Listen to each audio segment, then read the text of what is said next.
Hello, college football fans, and welcome back to the College Football Fanatics podcast. I am your host, Daniel, and this is week 8 for college football.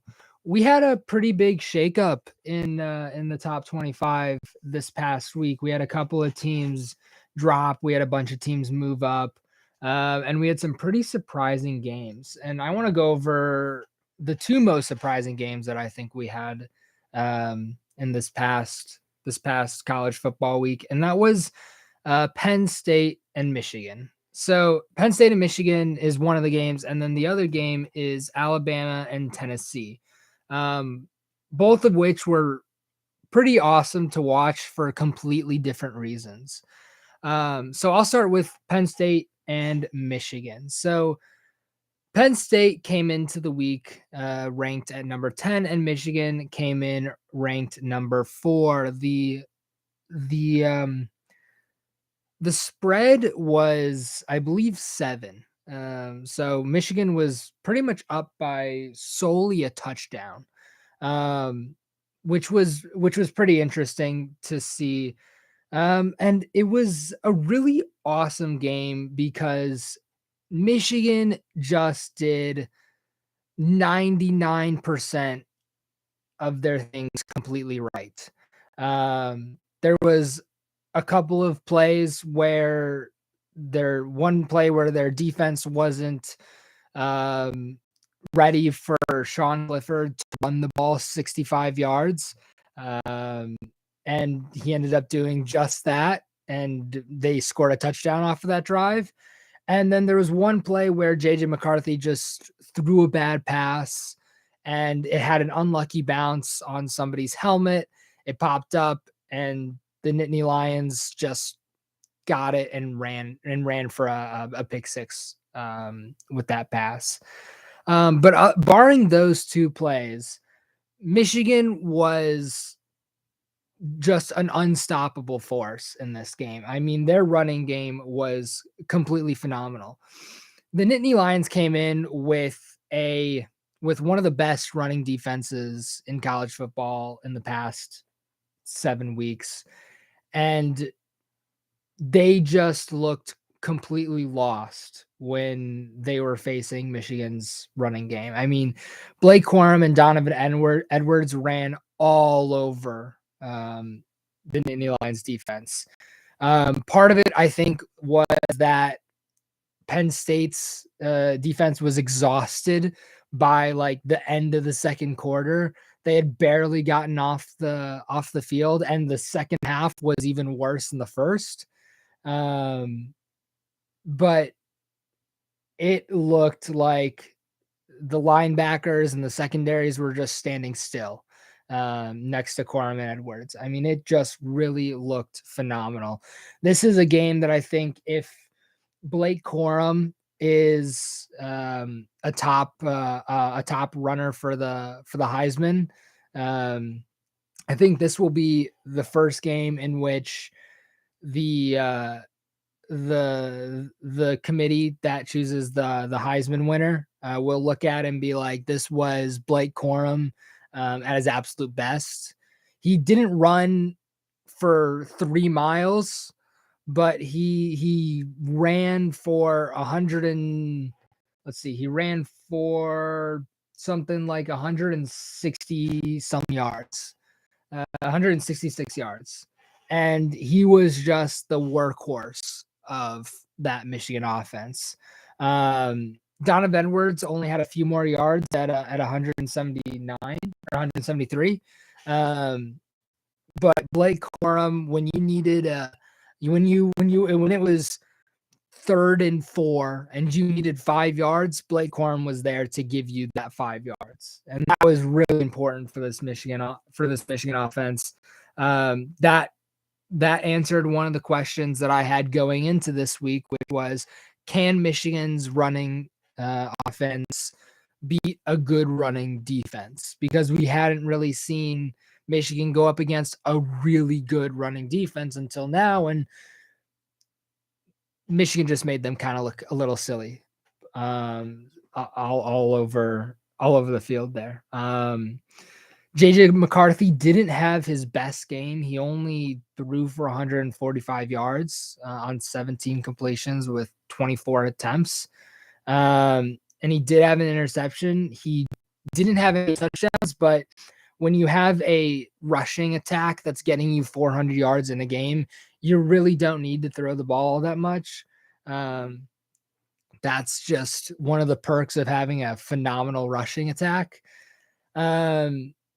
I think Michigan went into the half with something like 18 first downs. And I think Penn State went into the half with 1 first down. And I was reading an article. Speaking of going into the halftime, Michigan's stadium is built so that there's only one tunnel to come onto the field. It's the only tunnel there is.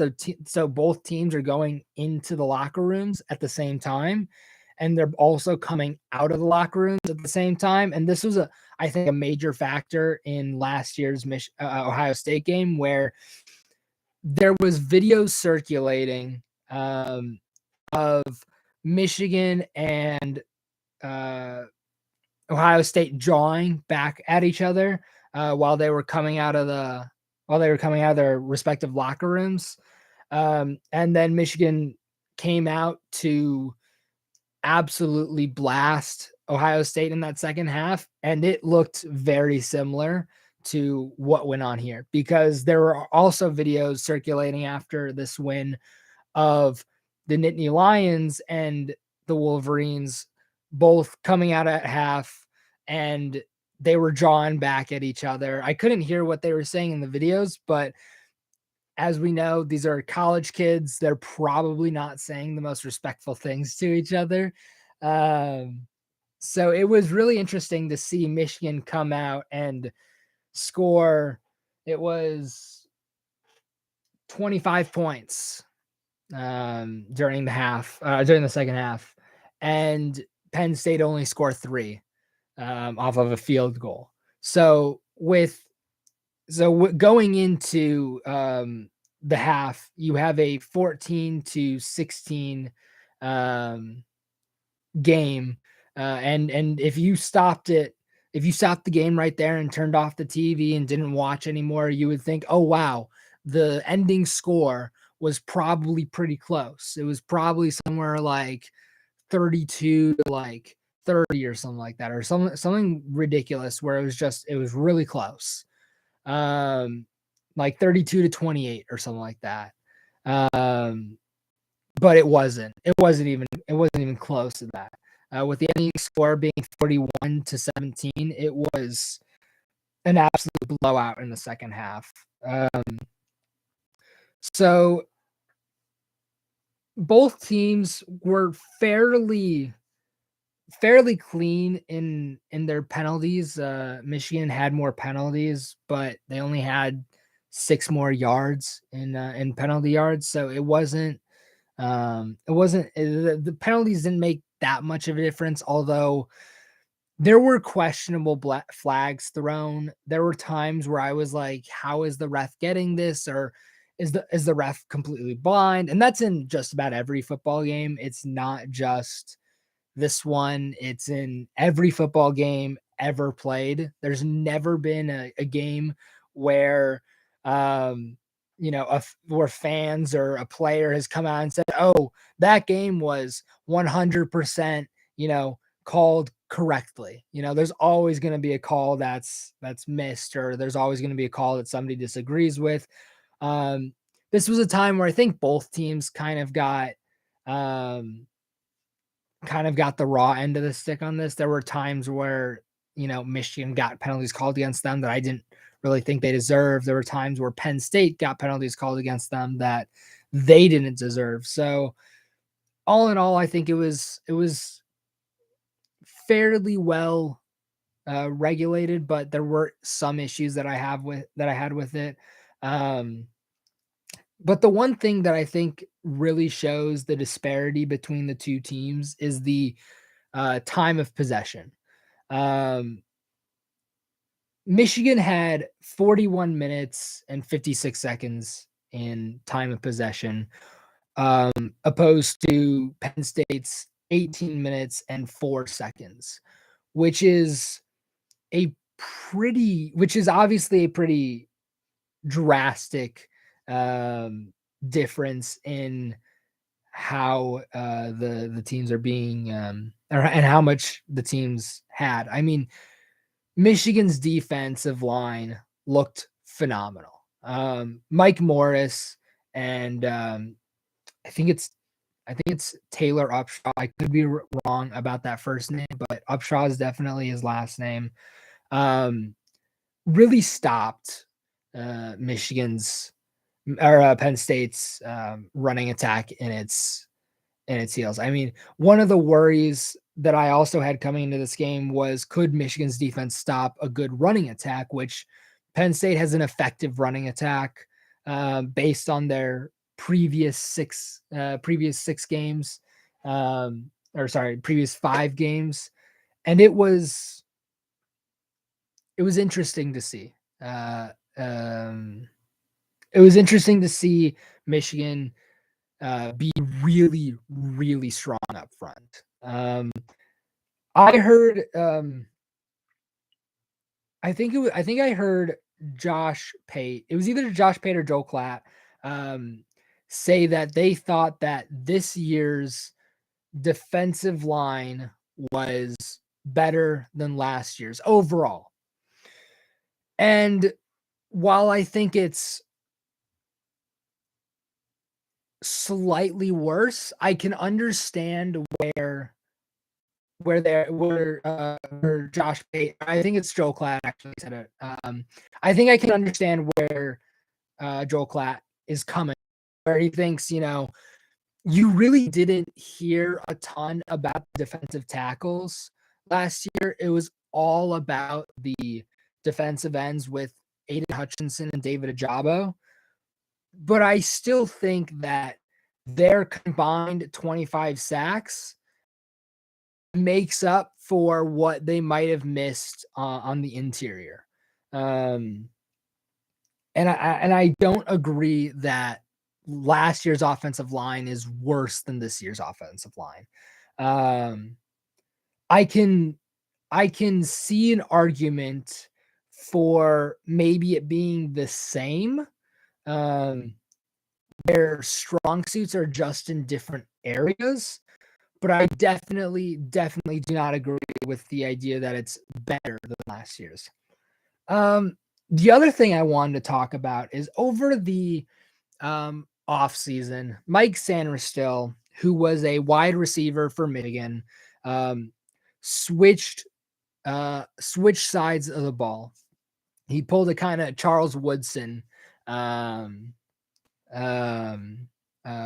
play. So he played a little bit of wide receiver this season, but nothing significant. And he's mostly played. I think he's mostly played DB, defensive back. He is looking really phenomenal. I mean, I came into the season thinking, okay, it's his first season playing DB. He's probably going to get playing time. It's not going to be a significant amount of time. It's not going to be, he's not going to have a ton of production. And I have been pleasantly surprised, absolutely pleasantly surprised in how much he has grown into his position, how much playing time he's been getting. That shows a real awareness from Jim Harbaugh in where are my players most effective, where are they best positioned, and most and where's their utility best put. And it really shows the athlete that Mike Sanderstill is, because I don't know a lot of wide receivers who would take the chance, because he was a good wide receiver. I mean, he was a solid wide receiver. You needed 15 yards and you threw the ball to him, he'd likely come down with it. And I don't know a lot of wide receivers who they're playing well, they're doing what they need to do on the field, and they just up and switch over to defense, and then they're giving production on the defensive side of the ball.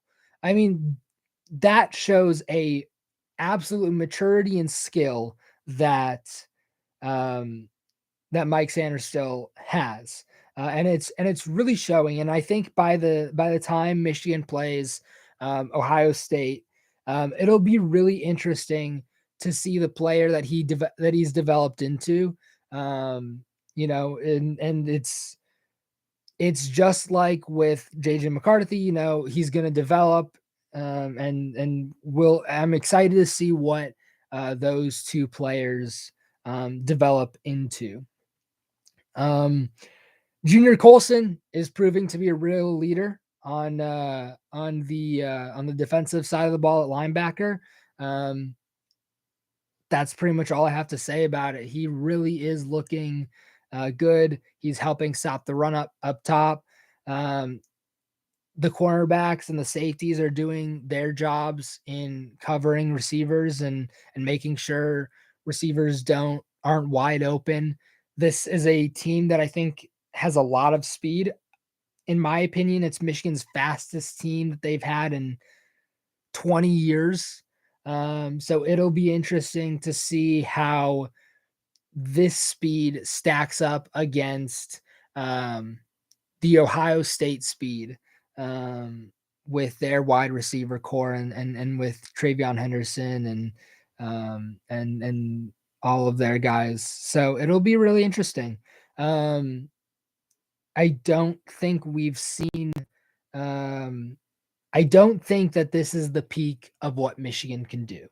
Um, Over the past 7 weeks, we've seen Michigan get better and better.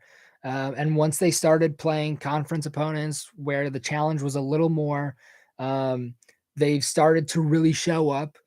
This is a Michigan team that loves to go into half with a nail biting in a nail biting game and then completely pull away in the second half, which I think really shows that Jesse Minter, who is the defensive coordinator at Michigan, I think that's really showing that he has is flourishing in his role as defensive coordinator after Mike McDonald went back to Joe Harbaugh at the Baltimore Ravens after one season being Michigan's defensive coordinator. So it's really fascinating to see that. I still have concerns about Michigan's passing attack. They haven't needed it, and just like last season, they're probably not going to need it until Ohio State. Last season they needed it um, a bit earlier. They needed it. They won the game with their passing attack against Penn State last year by one touchdown. That was a nail biting game. Um, but they really needed it at Michigan State, which they ended up losing that game. But the passing attack was what really kept that game close. Um, and it was really interesting to see. So Penn State ended up having a third down efficiency of a third, 4 out of 12. So their fourth down efficiency was 25%, 1 out of 4. Michigan looked obviously much better with 11 out of 28, and 1 out of 1 on fourth downs. So that's really all I have to say about the Michigan Penn State game. The next game that I want to talk about that I mentioned earlier was Alabama and Tennessee. So Tennessee jumped up the rankings this week in beating Alabama. And while as a Michigan fan, I hate to see them jump above Michigan after Michigan dominated Penn State. I understand.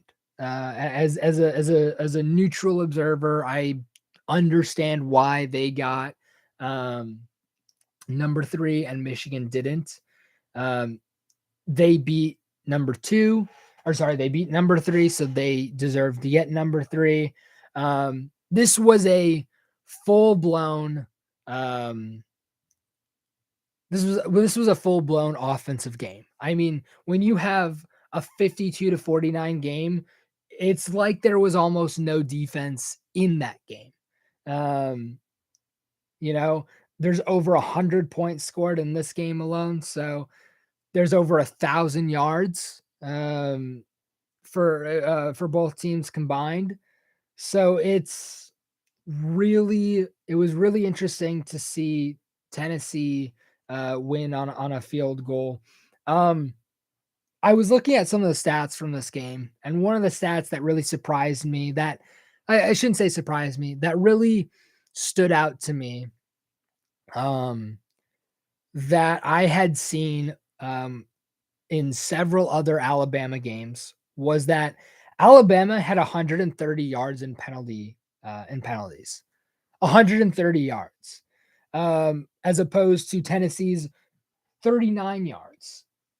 And so when you're looking at this and you're looking at that huge margin, you can understand how Tennessee would win this game. You saw this with Alabama when they played Texas. They had somewhere near 100 yards. I can't remember if it was over or not. I did make a reference to it when I talked about that game back in week what was it? Week 3 or something like that.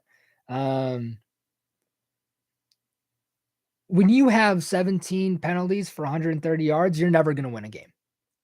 You're never going to win a game. And any football coach, whether it's Pee Wee level or professional level, will tell you that exact same thing. You cannot win a game when you have 130 yards in penalties, and when your total yardage is 569, because these penalties happen in critical moments that decide outcomes of games. Is it third down with 5 minutes left to go, you're down by a touchdown in the fourth quarter, and you have a offensive pass interference penalty that brings back your what would be a 40 yard gain. That's a serious issue. And if Alabama wants to have a chance at making the playoffs this season, which it has been made incredibly difficult so far, then they're going to have to clean up their game. I don't think I've seen an Alabama team with this bad of discipline.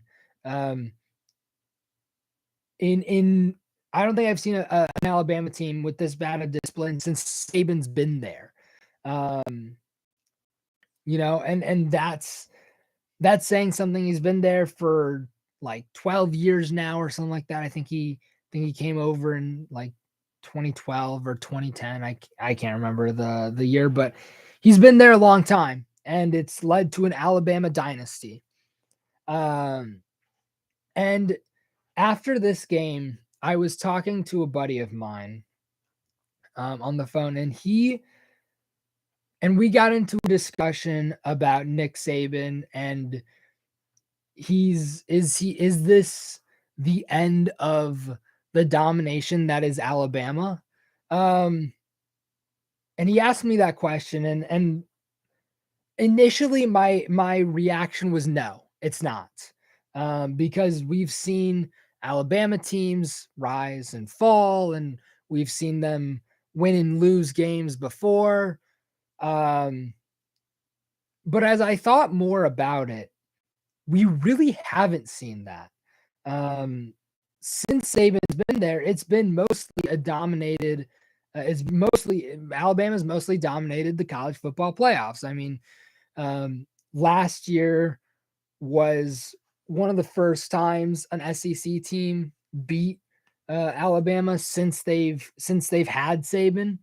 Um, and that was surprising. So is Alabama on a downward trajectory?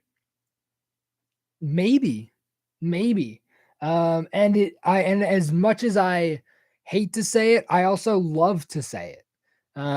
Because my dream scenario would be the playoff commission has a nearly impossible task of choosing between, let's say, 12 teams to choose for a 4-team playoff this season.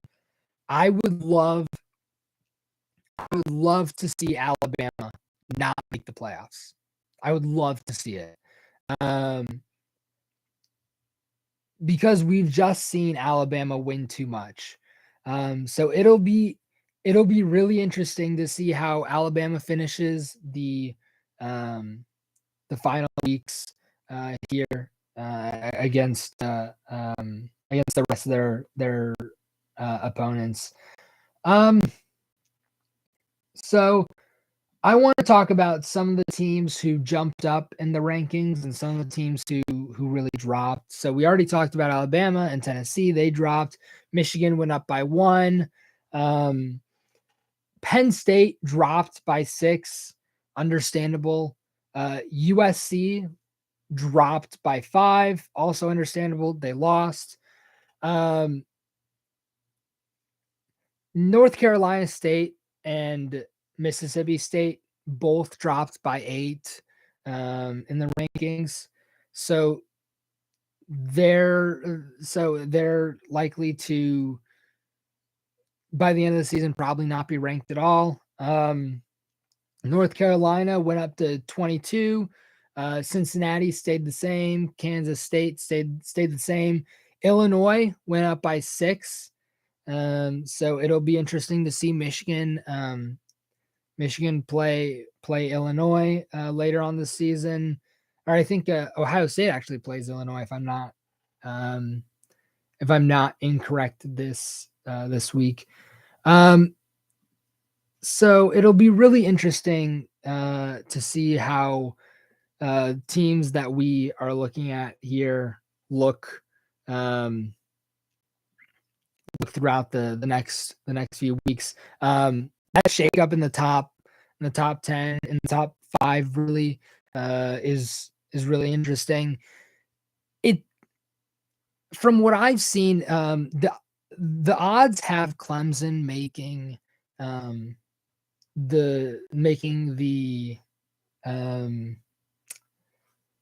odds I've seen have Clemson making the playoffs ahead of Michigan if Michigan loses to Ohio State at the end of the season. That's going to be a hard decision because Clemson has played a few teams that are decent, but no teams that I think rise to the level of caliber to that. Tennessee, Ohio State, Georgia, even Alabama are at. So it'll be a difficult decision if, say, Clemson is like 11-0 or 12-0 at the end of the season, and Michigan is 11-1, and their only loss is to Ohio State, who goes on to win the Big Ten championship. So it'll be interesting to see what happens, what ends up happening there. So I want to talk about a few games that are coming up in the next week. So it's actually, sorry, it's no, it is week 8 coming up. Iowa and Ohio State. Iowa's currently 3-3. Ohio State is obviously number 2 at 6-0. They're gonna dog. I think Michigan and Ohio State are gonna dog it out for the next, the next few weeks, till literally the end of the season, and it's gonna come down to a final game between them, which I think should be pretty epic. Tennessee is playing UT Martin. That's I hate saying that games are like auto wins, but this is a game that Tennessee should pretty much blow out UT Martin. Um, Clemson plays Syracuse. They're both undefeated. Clemson 7-0. Syracuse is 6-0. This should be an interesting game. I think Clemson's going to end up winning, but it should be an interesting game nonetheless. When I talked about Clemson not having played anybody of substantial competitiveness, this is a team. This is a team that I think could give Clemson a run for their money in the ACC. So it'll be interesting to see how that plays out. They're playing at Clemson, though, and that Iowa Ohio State game they're playing in Columbus. So they're not. So Ohio State doesn't have to worry about traveling to. Doesn't have to worry about traveling to. To Iowa and possibly losing there like Michigan did earlier this early in the season. So Ole Miss and LSU, two teams that have a long history in college football, and it'll be interesting to see. It'll be really interesting to see how all of that ends up playing out. So next up, UCLA, Oregon, 9-10. This will be a really, really fun game to watch because, as some of you know, which it was announced a few weeks. It was announced, I think, in the off season that UCLA and USC are moving to the Big Ten at the end of the 2024 season, I believe. So it'll be really interesting to see just how good UCLA is against a fairly decent Oregon team. They're not as good as last season, but they're good enough. Texas plays Oklahoma State. Texas has 2 losses and they're ranked at 20, and Oklahoma State has 1 loss. This is a Big 12 matchup, so it'll be interesting to see. I keep saying it's interesting. It's hard for me to say another word, but it'll be really fascinating to watch this game. I think Quinn Ewers is back at Texas, so I think that should make a difference. And I'm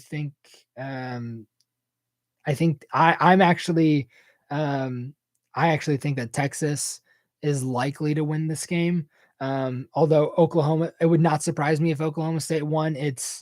Oklahoma State is a good team this year, just like they were last season.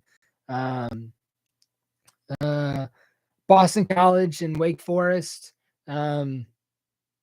really isn't a huge game. Wake Forest is 13. It'll be interesting, or that'll be a fun game to watch. I like Boston College because I think Boston College does a lot with what they on most seasons. I think they do a lot with what they have, and they're not this powerhouse team that you see coming up over and over and over again, like an Alabama or a Georgia or a Clemson or a Michigan or Ohio State. I think that they do a lot with the recruits that they get, which I think are usually 3-star recruits, 2 to 3-star recruits. So it'll be fun to watch. A game that I have no interest in whatsoever and that I don't think matters all that much is Memphis and Tulane.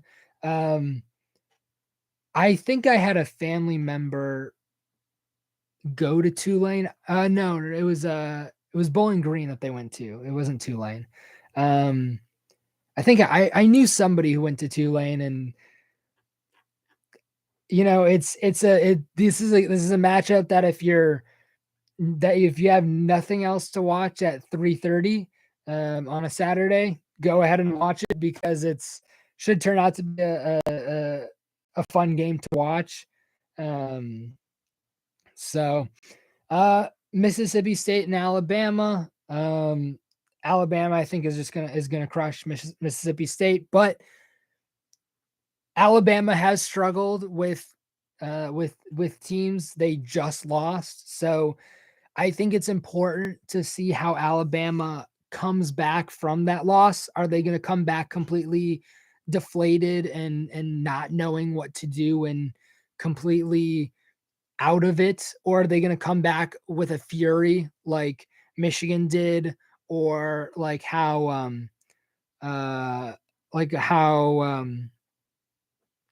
um, like how Georgia did. So it'll be fun to watch. Um, I think that game will tell a lot about the type of young men that Alabama has on their team, and the character of them. So it'll be fun to watch. Minnesota and Penn State. I think Minnesota is currently leading the Big Ten West. Um, I could be wrong on that though. It could be Wisconsin that leads the West. Penn State obviously just lost to Michigan. This is going to be another game just like Alabama. What type of men do they have? What's their character? Do they come back, looking all down and defeated, or do they come back um, with a vengeance? Um, and then Kansas State and TCU. Um, the Bullfrogs and I think the Wildcats. This is gonna be that's gonna be a fun game to watch at 8 o'clock. I'm definitely gonna tune into it. Um, I'm gonna switch off between Minnesota and Penn State and Kansas State and TCU, because the Kansas State and TCU game could have some real consequences into what type of bowl games they get into. So most of the teams I just mentioned are bowl eligible or either close to being bowl eligible. Um, so it'll this is all about now what bowls they get to. I want to talk about um, the next thing I want to talk about actually is UCLA and USC. Um, it was announced that they are going to be joining the Big Ten um, in a couple of years. So I think it's at the end of next season they'll be joining the Big Ten. Um, this provides some logistical challenges for the Big Ten. Um, and it also provides some questions of, is USC, are they going to have, are their games going to be, are they going to be jet lagged during their games? Are they going to be, if they have a 9 o'clock or an 8 o'clock game, is it going to be, are they just going to be too tired to really put up a fight? Because they're basically going from coast to coast every week. So it'll be really hard, I think, on the young guys there. But it also brings up another question of, does the Big Ten restructure their conference? So right now they're separated into the Big Ten East and the Big Ten West. And most of the competition is in the Big Ten East. Michigan is there. Ohio State is there. I think Penn State, I believe, is also in the Big Ten in the Big Ten East. So it's not like there's a ton of teams in the West. Iowa, when they're good, they're in the West. Um, it's really hard though, because the question then comes up: do you move Michigan over to the West, and then what happens? If because it's like Michigan and Ohio State have always been the big teams in the Big Ten, and now is it just going to be they play each other, once a year at the end of the year, and then they play each other a couple weeks later in Indiana? And that'll be the big question, because there's really not another team that's going to completely fight for those two top spots if Michigan gets moved over, or if Michigan doesn't get moved over and they don't restructure. Obviously, the UCLA and USC will come into the Big Ten and they'll go to the West, and then you have two new blood teams fighting for that top spot. And now how do they fight? Are they automatically at the top, or do they fight with Iowa to see if they can get there? That asks those questions are really important to ask. Michigan has a bye week this week. Their next game is in week 9 against Michigan State, I believe. That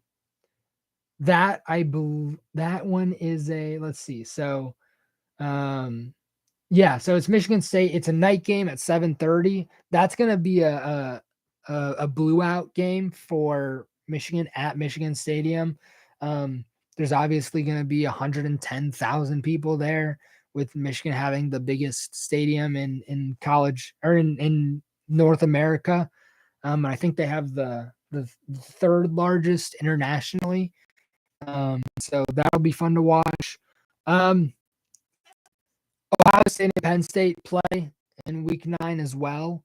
I think this is going to reflect on how good really is Penn State and how good is Ohio State. We already know Ohio State's very good.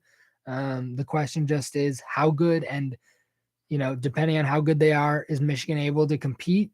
I do believe that Michigan is built to beat Ohio State for a second year in a row, which is, in the past 20 years unheard of, because it's been like 2 decades since Michigan was really a powerhouse. I think it's been since the early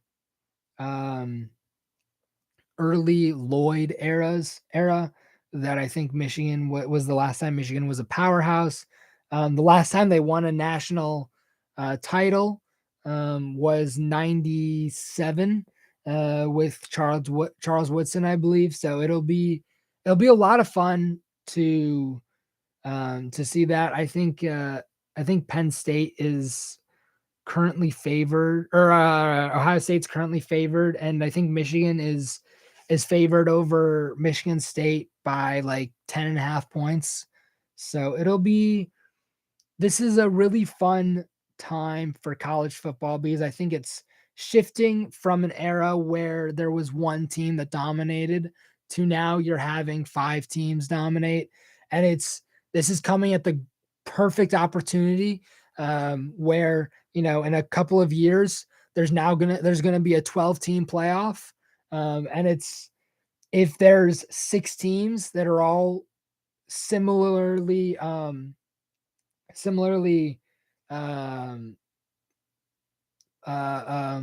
skilled, it'll be a real dogfight for what for who gets that national championship title. And fingers crossed for me, I'm hoping my Wolverines get that title. It's I think they've been improving every single week. And it'll be really interesting to see how where they come out at the end of the season. There's a tracker on ESPN.com. If you guys want to go check it out, there's a tracker for the top, I think it's like 12 teams to make the college football playoffs.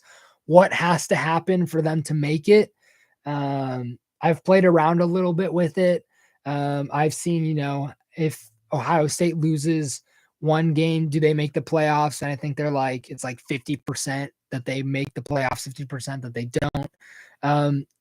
The tracker is based on an algorithm that shows previous times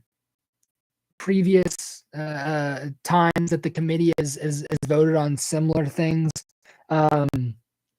So it'll be really interesting to watch that and see what's going on with that. If you have time, I definitely suggest you guys go check it out. Another thing that I wanted to talk about, this is Michigan. Next week I'll talk a lot about recruiting. I'll talk about the rankings and what's going on there and who has been able to pick up who and who looks like they're going to commit where and things like that. So that's going to be like my a little past mid-season report on that. But I do want to talk about one thing. Ronnie Bell is a wide receiver for Michigan. He was not ranked very highly. He's now basically proven to be Michigan's best wide receiver.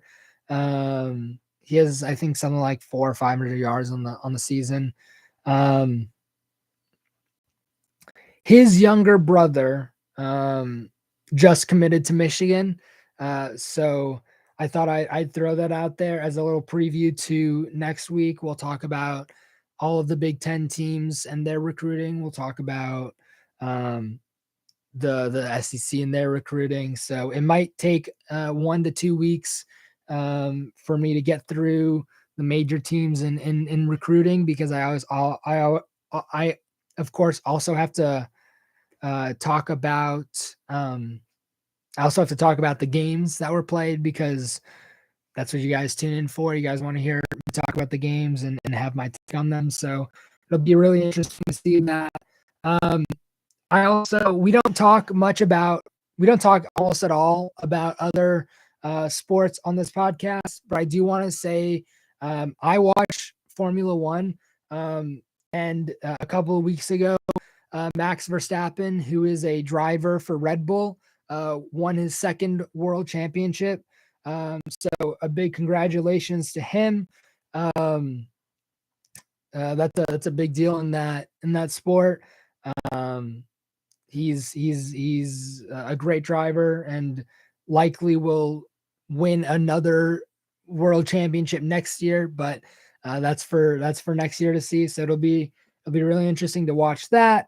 And whenever something else big happens in another sport, I'll try and mention it on the podcast. But that is all that I have for you today. Thanks for listening. Come back next Wednesday at 11 o'clock to listen to College Football Fanatics. Again, we'll be talking about recruiting and the games next week. So thanks. Have a great day, and I will see you guys all again next